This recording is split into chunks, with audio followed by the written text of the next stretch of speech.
Hello दोस्तों, कैसे हो? आपका स्वागत है त्रिपाण स्टडी सेंटर में। आज जो हम करने जा रहे हैं रैदास, ये पोयम जो है बहुत ही इम्पोर्टेंट है क्योंकि हम रैदास के बारे में हम जानेंगे, ठीक है, और जानेंगे कि इन्होंने कैसे कैसे जो रचनाएं दिया और उनके विचारधाराओं में क्या था। लेकिन जो है रैदास की जो पोयम करने से पहले एक बात जिसको आपको सोचना भी चाहिए, विचार भी करना चाहिए और अमल भी करना चाहिए, वो ये है कि जब भी वीडियो देखिए पूरा देखिए, क्योंकि अधूरा जानकारी सदैव खतरनाक होता है। साथ में एक इम्पोर्टेंट बात ये भी रहती है कि अगर आप पहली बार वीडियो देख रहे हो तो लाइक शेयर सब्सक्राइब जरूर कीजिए। देखिए दोस्तों, लाइक कीजिएगा तो इससे ये होता है कि बनाने वाले का जो मनोबल होता है वो बढ़ता है और आपके लिए अच्छा से अच्छा करने की सदैव कोशिश करता है। तो लाइक जरूर कीजिए और लाइक करके मुझे प्रोत्साहित कीजिए, जिससे मैं आपके लिए अच्छा से अच्छा और भी बेस्ट बना सकूं। और शेयर करना तो कहते हैं जग कल्याण के समान है। अगर आप दूसरे जरूरतमंद बच्चे हैं उनको अगर शेयर करते हैं और उन तक ये वीडियो पहुंचाते हो तो इससे ये होता है कि अगर उनकी आवश्यकता थी और वो उसी वीडियो की प्रतीक्षा में थे और आपके थ्रू वो मिल गया है तो वो आपकी शुक्रिया अदा करेंगे और आपको धन्यवाद देंगे और आपको जो है अच्छा भी कहेंगे, ठीक है। और सब्सक्राइब करना इसलिए इम्पोर्टेंट है कि आप वीडियो तब भेजोगे ना अपने दोस्तों के पास जब आपके पास ही पता लगेगा कि वीडियो उनके लिए है। तो सब्सक्राइब करोगे तभी आप तक इसका नोटिफिकेशन जो है मिलेगा और सही समय पर जो है दूसरे बच्चों को भी हेल्प कर पाओगे। दोस्तों, आप सोचते होंगे कि त्रिपाण स्टडी सेंटर जो है सिर्फ वो जो है एनआईएस बोर्ड के लिए ही वीडियो बनाता है या सिर्फ एक ही क्लास के लिए वीडियो बनाता है। ऐसा नहीं है दोस्तों, ये जो है कई मायनों में हर जगह जो है हेल्पफुल है, क्योंकि ये जो है 8th class 9th 10th 11th 12th CBSE के सभी चैप्टरों को जो है कवर करता है। प्लस जो है एनआईएस बोर्ड 10th हो या +2 हो सभी सब्जेक्टों को कवर करता है। प्लस जो है ये पंजाब यूनिवर्सिटी के फर्स्ट सेमेस्टर से लेके 6th सेमेस्टर तक 8 सब्जेक्टों को जो है कवर करता है। और जो है बीए जो है बीए के बाद जो है एमए है, एमए में जिन बच्चों की जो प्रॉब्लम होती है उनको भी सोल्यूशन करने के लिए त्रिपाण स्टडी सेंटर सदैव अग्रसर है। तो कहते हैं इतना हेल्पफुल हो जाने के बाद भी अगर त्रिपाण स्टडी सेंटर को आप सब्सक्राइब नहीं करते हो तो आप दूसरे बच्चों को भी हेल्प नहीं कर पाओगे। तो सोचिए मत, विचार मत कीजिए, अभी त्रिपाण स्टडी सेंटर को सब्सक्राइब कीजिए, लाइक कीजिए, शेयर कीजिए और दोस्तों के साथ इसको व्हाट्सएप स्टेटस पे लगाइए। ठीक है दोस्तों, ये तो था आपके लिए। अब देखते हैं हमारे आज सिलेबस में क्या। इनके दोहे करने से पहले जो है हम कुछ रैदास के बारे में जानना भी हमारे लिए रोचक होगा। कहते हैं आप संत कबीर की रचनाएं मध्यम स्तर पर पढ़ चुके हैं। अब आपको सामने कबीर के ही समकालीन कवि रैदास की कुछ रचनाएं हैं। देखिए, जो कबीर थे और जो रैदास थे दोनों ही समकालीन थे। समकालीन का अर्थ होता है कि दोनों ही एक ही समय काल में थे, यानी एक ही शताब्दी में दोनों थे। सामूहिक जन चेतना और जागरण करके शोषित मानव में नवीन स्फूर्ति का संचालन करने वाले उच्च कोटि के विनम्र संतों में रैदास का महत्वपूर्ण स्थान है। कहते हैं रैदास और कबीर जब जिस समय थे उस समय चारों तरफ जो थी अराजकता फैली हुई थी। सभी लोग जो थे भोग विलास में पड़े हुए थे। उस समय कबीर और रैदास की रचनाओं ने उनके प्रति जो है श्रद्धा और उनके जो कविताएं थे उनके माध्यम से लोगों में जो है जन संचार के साधन बनाए और उनके जो मनों में जो है परमात्मा के प्रति जो है श्रद्धा प्रकट हुआ। तब जाके जो है वो अपने भोग विलास को त्याग पाए थे। तो कहते हैं उनके दोनों जो समकालीन थे उनके विचारधारा काफ़ी हद तक एक ही चीज़ था। कहते हैं अपने उस धर्म के धार्मिक जो है अमंडरवादियों के प्रति क्षमा भाव के प्रकट भी किया है। भक्ति भाव में प्रतिक्षण और आत्मविभोर रहते हुए भी रैदास ने है दिव्य से समय और समाज की आवश्यकताएं मांगों को पहचान कर अपनी बात कही है। संत रैदास की रचनाओं में भक्ति भाव का दर्शन होते हैं और उन्होंने परमात्मा के प्रति बहुत सी सजग रूप में इसका जो है वर्णन किया है। अब देखते हैं रैदास ने कौन सी जो है पद की रचना किया है। उन्होंने पहला पद की यही रचना किया और ये साफ शब्द उन्होंने कहा है, नर हरि चंचल है मति मेरी, कैसे भक्ति करूँ मैं तेरी। तू मोहे देखो एहो तो ही देखूँ, प्रीति परम्पर होई। तू मोही देखो तो ही न देखूँ, यह मति सब बुद्धि खोई। सब घट अंतर रमसी निरंतर मैं देखन नाही जाना। गुण सब तोर मोर सब अगुण तक उपकार न माना। मैं तो तेरी मोरी असमझी सो, कैसे करूँ निस्तारा। कह रैदास कृष्ण करुणा में जो जगह आधारा। दोस्तों इसका जो प्रसंग होगा, जिसको आपको प्रसंग के रूप में लिखना होगा, क्योंकि कवि परिचय जब भी कविता करते हैं तो उसको प्रसंग सहित व्याख्या करते हैं, इसलिए मैं आपके लिए प्रसंग सहित व्याख्या का ही जो समाधान है वो लेके आता हूँ। तो इसमें प्रसंग यही बात होता है कि प्रस्तुत पद्य में कवि रोहितदास ने ईश्वर को निराकार रूप का वर्णन किया है, जिसका न आदि है और न ही अंत है। दूसरी ओर भक्त माया को बाधा रहने के कारण अत्यंत चंचल रहता है। भक्ति की इसी व्यवस्था का यही वर्णन यहाँ पर करने की जो है रोहितदास ने कोशिश किया है। ये तो प्रसंग है। व्याख्या में उन्होंने साफ शब्दों में कहा है कि हे ईश्वर, मेरी बुद्धि जो है अत्यंत चंचल है। कहते हैं मनुष्य की जो बुद्धि होती है सदैव चंचल होती है, कभी कल्पना इस चीज़ की करती है, कभी कल्पना उस चीज़ की करती है। आप ही बताओ कि मैं आपकी भक्ति किस प्रकार करूं। अर्थात मैं माया जाल में फंसा होने के कारण सदैव किसी न किसी मोह बंधन से बंधा रहता हूं, जिससे मैं पूर्णतः एकाग्र होकर ईश्वर की भक्ति में लीन नहीं हो पा रहा हूं। यही मेरी व्यवस्था है जिसे मैं अपने आपके सम्मुख व्यक्त कर रहा हूँ, क्योंकि मैं तो एक मानव हूँ। मानव तो है चंचल का एक रूप है, सदैव जो है दूसरे भोग विलास की चीज़ों में पड़ा रहता है। आखिर मैं तुम्हारे प्रति कैसे भक्ति जाहिर करूँ जिससे तुम प्रसन्न हो और मेरे आत्मा को है संतुष्टि मिले। ईश्वर निराकार है, अंत कभी उस निराकार ब्रह्मा को संबोधित कर रहा है कि तुम मुझे देख सकते हो क्योंकि तुम्हारी दृष्टि सर्वव्यापी है, किंतु मैं तुम्हें नहीं देख सकता हूँ क्योंकि तुम्हारा कोई रूप ही नहीं है। तो भला प्रीति कैसे हो? कहते हैं जब तक प्रियतम को हम देखेंगे नहीं तो प्रियतम जो है प्रेम कैसे हम करेंगे। यद्यपि मनोवैज्ञानिक नियम तो यही है कि जब हम एक दूसरे को देखते हैं आकर्षण बढ़ता है तभी प्रीति होती है। अंत किसी को बिना देखे प्रीति कैसे हो सकती है? इसलिए बिना तुम्हें देखे प्रीति करना तो चाहता हूँ किंतु मति भ्रमित हो जाती है, प्रीति नहीं कर पा रहा हूँ। तुम सबके हृदय में सदैव विराजमान हो, तुम्हारे गुण ही गुण हैं और कुछ जैसे माया मोह में फंसे जीवन में जो है अब गुण भरे पड़े हैं। यानी तुम में गुण ही गुण हैं और मनुष्य में जो है अब गुण भरे पड़े हैं कि इतना चंचल होने के बावजूद तुम्हें जो है दर्शन नहीं कर पा रहे हैं। यहाँ तक कि तुम्हारे द्वारा किए गए उपकार भी मुझे जैसा अब गुण समझ नहीं पाता है कि तुमने कैसे जो है अपना जो लोगों के प्रति जो तुमने उपकार किया है वो भी मुझे समझ नहीं आता है। मैं अपनी नासमझी को कारण सदैव अपने पराये हमारे तुम्हारे की माया में फंसा रहता हूँ। मैं कहता हूँ कभी तुम मेरे हो, कभी मैं कहता हूँ मैं तुम्हारा हूँ। भला तुम ही बताओ कि मैं सब द्वंद्व से कैसे छुटकारा पाऊँ। रोहितदास जी कहते हैं हे करुणामय कृष्ण, यह सारा संसार तुम्हारे ही सहारे चल रहा है। मैं तुम्हारी जय जयकार करता हूँ, कहता हूँ कि सदैव तुम मुझ पे कृपा करो और मुझे जो है एक मानव जीवन जो है उसके जो भी गलतियाँ हो उसको क्षमा करो। अगला दूसरा जो दोहे में उन्होंने साफ कहा है, जी कुल साधु वैष्णो होई, बरन अवरन रंकु नहीं, इसरु विमल बाधु जनई जग सोई। ब्राह्मण वेश कुद अरु खवाजी डोम चंडाल मछलेच मन सोई।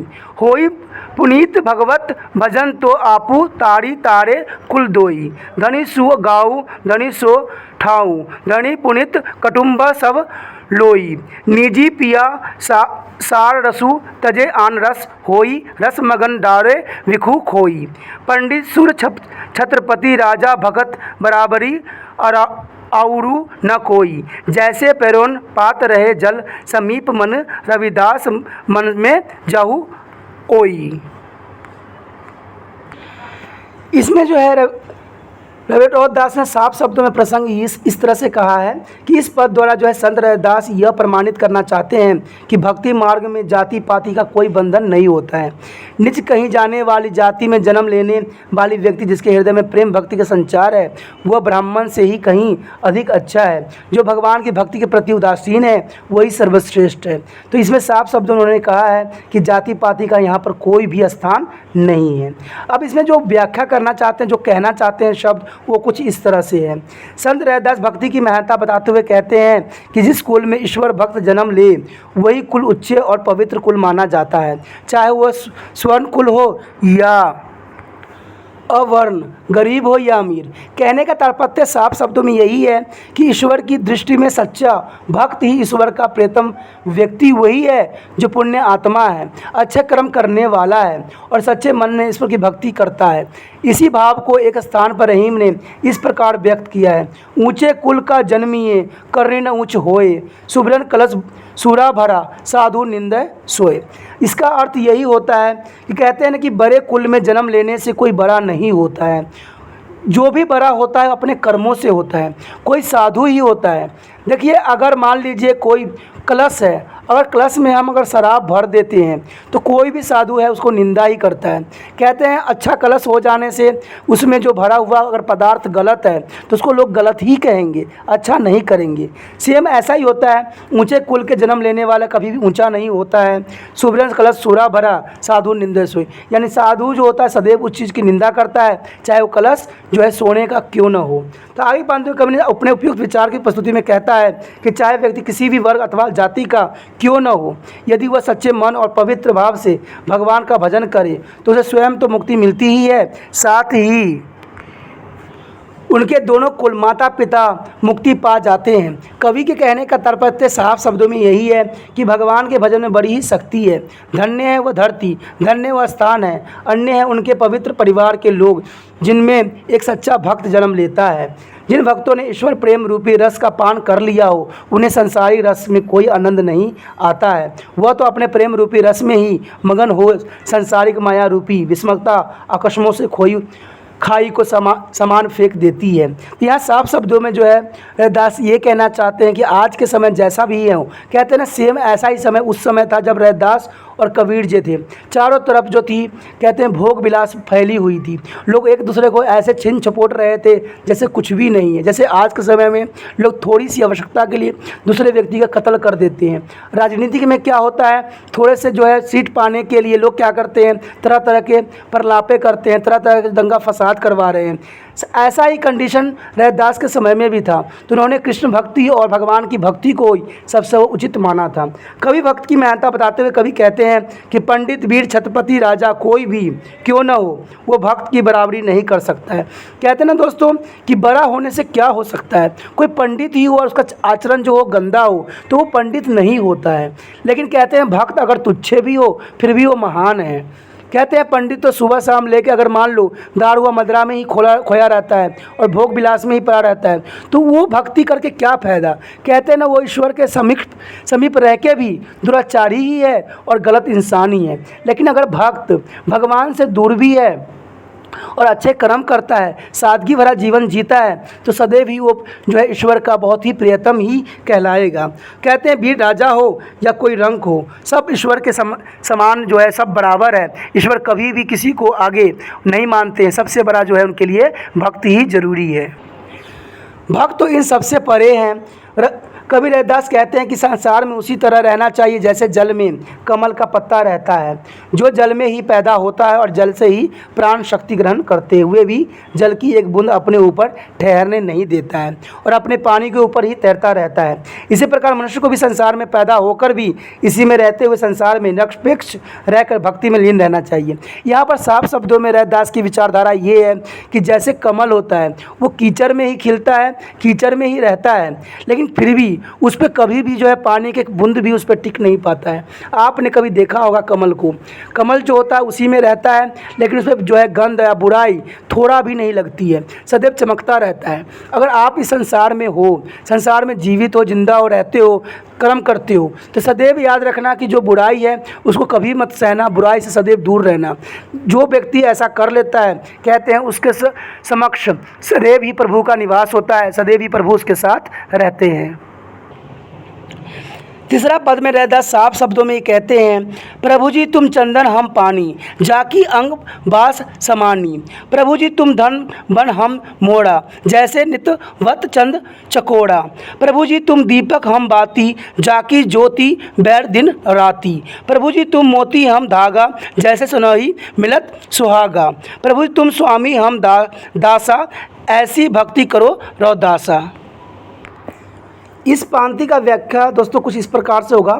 कवि रैदास जी साफ शब्दों में कहते हैं, कवि प्रभु के समक्ष स्वयं को समर्पित करता हुआ ईश्वर के चंदन और स्वयं को पानी की उपमा देते हैं। चंदन की सुगंध भक्त के शरीर को जो है अंग प्रत्यंग को कैसे व्याप्त होते हैं वो सोचा गया है। कल्पना कीजिए कि पानी मिलकर कर चंदन के जो है घिसे जाने की बात यहाँ पर कही गई है। इसी भांति ईश्वर बादल, चांद, दीपक और मोती समान बताया गया है। भक्त ने स्वयं को ही क्रमश मोर, चकोर, बाती और धागा के रूप में व्यक्त किया है।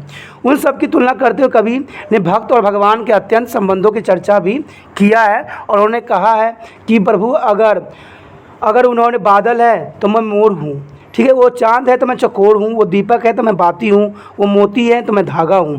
कहते हैं जो बादल होती है, बादल को सदैव मोर जो है निहारता रहता है, देखता रहता है, और दीपक चांद जो होता है, चकोर सदैव चकोर जो है चांद को देखता ही रहता है। जिस प्रकार दीपक के बिना बाती हो नहीं सकती, मोती के बिना धागा पिरोया नहीं जा सकता, उस प्रकार जो है भक्त भगवान के बिना अलग नहीं रह सकता, भगवान भक्त के बिना अलग नहीं रह सकता। दोनों की जो विचारधारा होती है एक जैसा ही होता है, दोनों के प्रेम भी एक जैसा ही होता है। इसमें रोहदास जो ने साफ शब्दों में कहा है कि संत रोहदास ने उपयुक्त पद में ईश्वर और दास का जो है अटूट संबंध व्यक्त करते हुए आराध्य के प्रति पुण्य समर्पण भाव की अभिव्यक्त किया है। भगवान के प्रति सच्चा प्रेम ही सर्वोपरि है और भक्त निरंतर भगवान की उपासना में लगे रहना ही चाहिए। भक्त पपियों की भांति है जो स्वाति की बूंद रूपी ईश्वर के लिए एकाग्र होकर प्रतीक्षा सदैव करता ही रहता है। भक्त और भगवान का यह मिलन चंद्र और पानी के समान है, सोने और सुहागे की भांति होना चाहिए। जिस प्रकार प्रेम आत्मनिवेदन से पूर्ण है, जिसमें भक्त स्वयं को परमात्मा के चरणों में पुण्य विलीन कर देना चाहता है, स्वयं इसी तरह से जो है संत रोहदास ने स्वयं को भगवान का दास माना है और इस दासत्व भाव की भक्ति कहते हैं। जहाँ भक्त अपना सर्वोपरि अपने प्रभु के समर्पित कर देता है, वहाँ उसका कुछ भी नहीं रह जाता है। वह अपने पास तो कुछ भी श्रेष्ठ और सुंदर पाता है, वह सब उसी ज्योतिमान प्रकाश में प्रसाद सा मिल जाता है। आगे रैदास कहते हैं, कवि सिद्ध कहना चाहता है कि भक्ति का महत्ता तभी बढ़ती है जब ईश्वर का संपर्क मिलता है। दोनों एक दूसरे के अनंत रूप से जुड़े हुए होते हैं। जब भक्त में मैं की भावना समाप्त हो जाती है तभी वह ईश्वर को पास पहुंच जाता है। सामान्य सोने में सुहागा का प्रयोग मुहावरे के अर्थ में किया जा सकता है, जिसका अर्थ होता है किसी विशेष वस्तु में दूसरी वस्तु के मेल से उसमें विशिष्ट गुण आ जाती है। आपने देखा भी होगा कि सोना जो होता है शुद्ध नहीं होता है, उसमें चांदी मिला के जो है उसको स्ट्रॉन्ग और पावरफुल बनाया जाता है। तो वही बात यहाँ पर जो है रैदास कहने की कोशिश कर रहे हैं। आगे रैदास कहते हैं कि का समावेश हो जाना ही सबसे इम्पोर्टेंट होती है। कहते हैं भाव यह है कि सोने जैसे जो बहुमूल्य वस्तु जब सुहागा जो एक प्रकार का रसायन है से मिलता है तो वह और भी निखर जाती है और उसकी जो है दमक बढ़ जाती है। सुहागे का जो है अस्तित्व समाप्त हो जाता है। कहने का तात्पर्य यह है कि जब भक्त और भगवान का भेद समाप्त हो जाए तभी भक्ति जो है सार्थक सिद्ध हो सकती है। उपयुक्त में पद में जो अत्यंत अलंकार का सुंदर प्रयोग भी किया गया है, जैसे दीपक बाती जैसे, प्रभु तुम धन धन बस हम मोरे जैसे निवृत्त चर चकोरा। पद का साम्य भाव ही रहीम के पंक्तियों में भी देखने को मिलता है। ते रहे में मन अनु किनाहो चारू चकोर नी वसरत लगे रहे चारू चंद की ओर। तो ये बात तो साफ कहा गया है कि कहते हैं ना, जब तक ईश्वर की तब तक ही अस्तित्व है जब तक जो है भक्त है। ठीक है, भक्त से जो है ईश्वर की जो है आगे उसकी आराधना बढ़ती है। आगे जो दोस्तों हैं हमारा जो है दोहे हैं। ठीक है, कबीर जी ने जो रैदास जी ने जो है दोहे का भी यहाँ पर वर्णन किया है। इसमें 3 दोहे दिए गए हैं। रैदास जी ने साफ शब्दों में कहा है कि हरी सा हीरा छड़ी करी करे आन की आस ते नर जमपूरी जायसी सती भावो रोहदास। इस दोहे का जो प्रसंग होगा दोस्तों ये होगा कि प्रस्तुत जो है सभी दोहों में कवि रैदास ने ईश्वर भक्ति की महिमा का गुणगान किया है।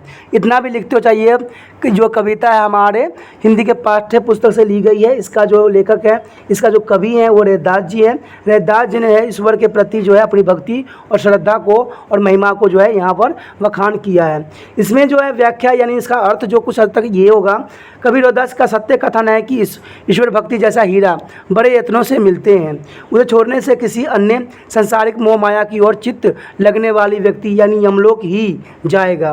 उसे स्वर्ग या इस संसार के मोक्ष की कामना तुलना नहीं करनी चाहिए। अर्थात संसार में केवल ईश्वर भक्ति ही ऐसी अमूल्य वस्तु है कि उसके सामने सभी संसारिक वस्तु फीकी पड़ जाती है। यदि हम संसारिक जो माया मोह में डूबे रहेंगे तो निश्चय ही मृत्यु के पश्चात हमारा पुनः इन लोक में आवागमन बना ही रहेगा। यानी सदैव जो है हम मृत्यु चक्र से मुक्त नहीं होंगे और सदैव जो है मृत्यु लोक में हमेशा ही जन्म लेते ही रहेंगे। अर्थात बार बार पृथ्वी पर जन्म लेना ही होगा। संत रैदास ठीक कहते हैं कि यदि मुक्ति प्राप्त करनी है और बार बार जन्म लेने के चक्र से बचना है तो उसका एक ही रास्ता है ईश्वर भक्ति। ऐसा माना जाता है कि धातुओं में सबसे मूल्यवान धातु हीरा है। अंततः हरि की भक्ति यदि हीरे के समान है तो अन्य सांसारिक वस्तु उसके सामने कुछ भी नहीं है, सब के सब तुच्छे हैं। इसके साथ ही जो है ईश्वर भक्ति में वही शक्ति है जिसके द्वारा भक्ति को मोक्ष प्राप्त होता है, जबकि अन्य सांसारिक वस्तुओं को मोह जाल में बंधने पर मानव की शक्ति छीन हो जाती है। आपने देखा ही होगा किसी चीज़ की लालसा हमें कहीं कोई भी नहीं छोड़ता है, वह उसी में उलझता जाता है और अंत में वो मृत्यु को प्राप्त कर जाता है। इसी सत्य की ओर कवि का संकेत है कि जीवन में जो है किसी चीज़ के पीछे हमें इतना भी पागल नहीं होना चाहिए कि वो हमारा जीवन तक भी छीन ले। कहते हैं संत रविदास के मनुष्य योनि की सर्वश्रेष्ठ माना है कि देखिए दोस्तों, जो मनुष्य योनि होता है, जो व्यक्ति आत्महत्या करते हैं या गलत कदम को उठाते हैं वो सबसे बड़े दुर्भाग्य होते हैं। उनके दुर्भाग्य उनके साथ कभी नहीं छोड़ता है, क्योंकि जो मानव योनि होता है यानी मानव जन्म होता है सदैव ही सर्वश्रेष्ठ माना जाता है। उसके अनुसार यही जन्म भगवत भक्ति और साधना के लिए स्वर्णिम अवसर होता है। इसी दोहे से जो है परलोक की प्राप्ति होती है, अर्थात मानव शरीर के माध्यम से ही अधिक से अधिक भक्ति की जा सकती है और ईश्वर के निकट पहुंचा जा सकता है और मुक्ति प्राप्त किया जा सकता है।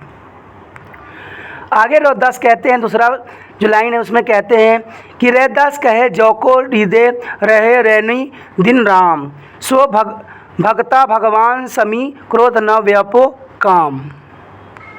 दूसरे दोहे का जो प्रसंग होगा दोस्तों ये होगा कि इस दोहे में भक्ति की महत्ता बताई गई है और सदाचार के लिए काम क्रोध लोभ मोह आदि को यानी त्यागने योग्य माना गया है कि ऐसे चीज़ों को काम क्रोध लोभ को सदैव ही अपने जीवन से त्याग देना चाहिए।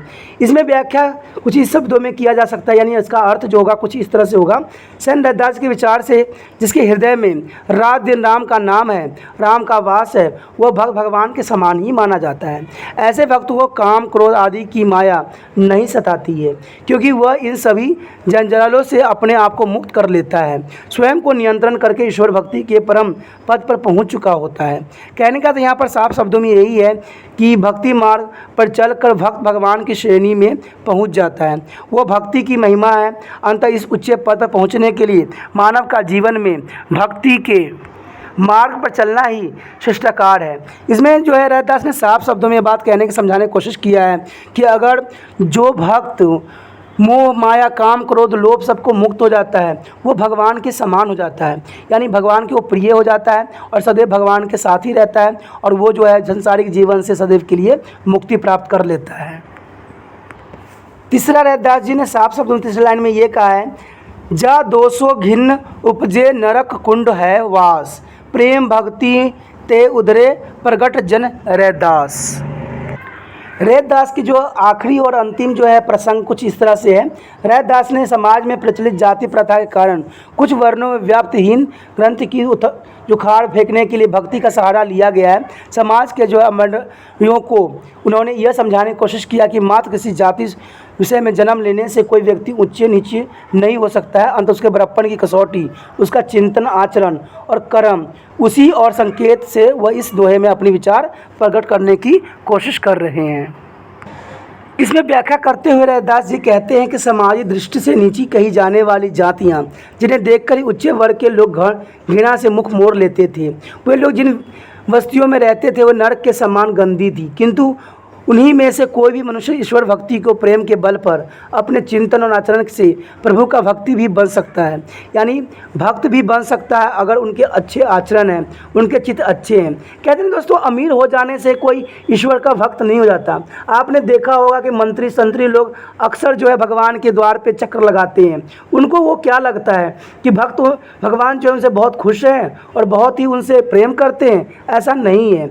भगवान तो कभी भी मंदिर और मस्जिद में नहीं होते, हैं। भगवान तो सदैव जो है इंसानों के दिल में वास करते हैं, वो सच्चे मार्ग पर चलने वालों को सदैव सहायता करते हैं। ईश्वर जो है एक ऐसा सर्वव्यापी है जो हर कण कण में जो है उपस्थित होते हैं। भक्ति कहते हैं ना कि जो चिंतन और जो आचरण से प्रभु की भक्ति करता है सदैव जो है प्रभु के समक्ष ही रहता है। उदाहरण देते हुए कहते हैं कि रैदास स्वयं भक्ति कर उससे उबर चुके हैं, अतः रैदास जिनके जो है निम्न जाति में पैदा होने का बोझ सदा ही सताता रहा है, निर्कुल में पैदा होने के कारण सदैव घृणा के पात्र रहे हैं। कहते रैदास कि मैं भी जो है नीच जात में पैदा जन्म लिया तो लोगों ने मुझे घृणा के पात्र ही समझा।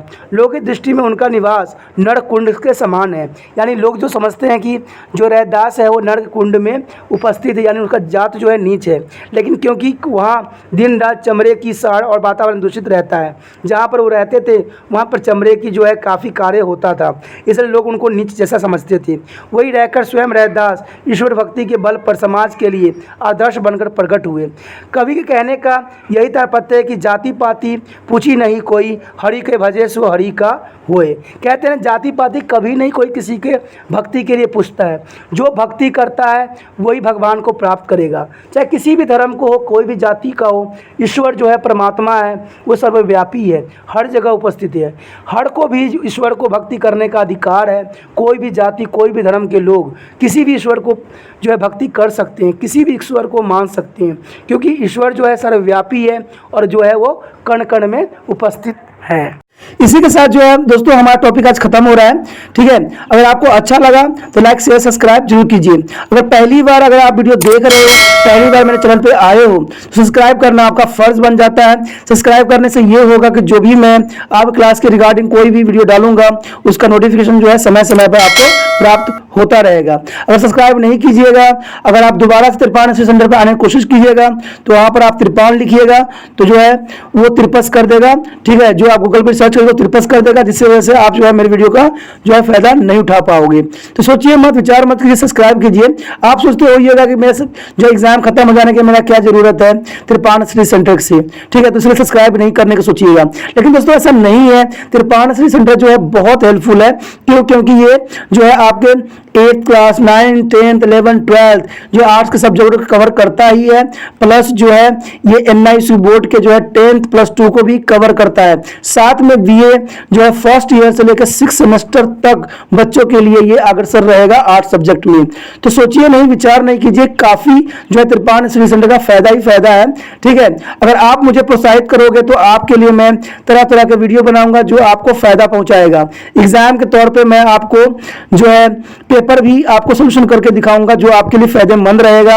अगर नहीं सब्सक्राइब कीजिएगा, मेरा मनोबल घटेगा, तो हो सकता है कि आपको फिर दोबारा मैं ना वीडियो बनाऊं और आपको फायदा ना पहुंचाऊं। तो अभी भी नहीं सोचिए, मेरा जितना आप फैलाइएगा, जितने दूसरे बच्चों के साथ शेयर कीजिएगा, उतना जो है मैं आपके लिए कार्य करने में अग्रसर रहूंगा। ठीक है दोस्तों, इसे सोचिए मत, विचार मत कीजिए, अभी सब्सक्राइब कीजिए और अपने व्हाट्सएप स्टेटस पे लगाइए और दूसरे बच्चों के साथ भी शेयर कीजिए। ठीक है दोस्तों, अपना ध्यान रखना, बाय।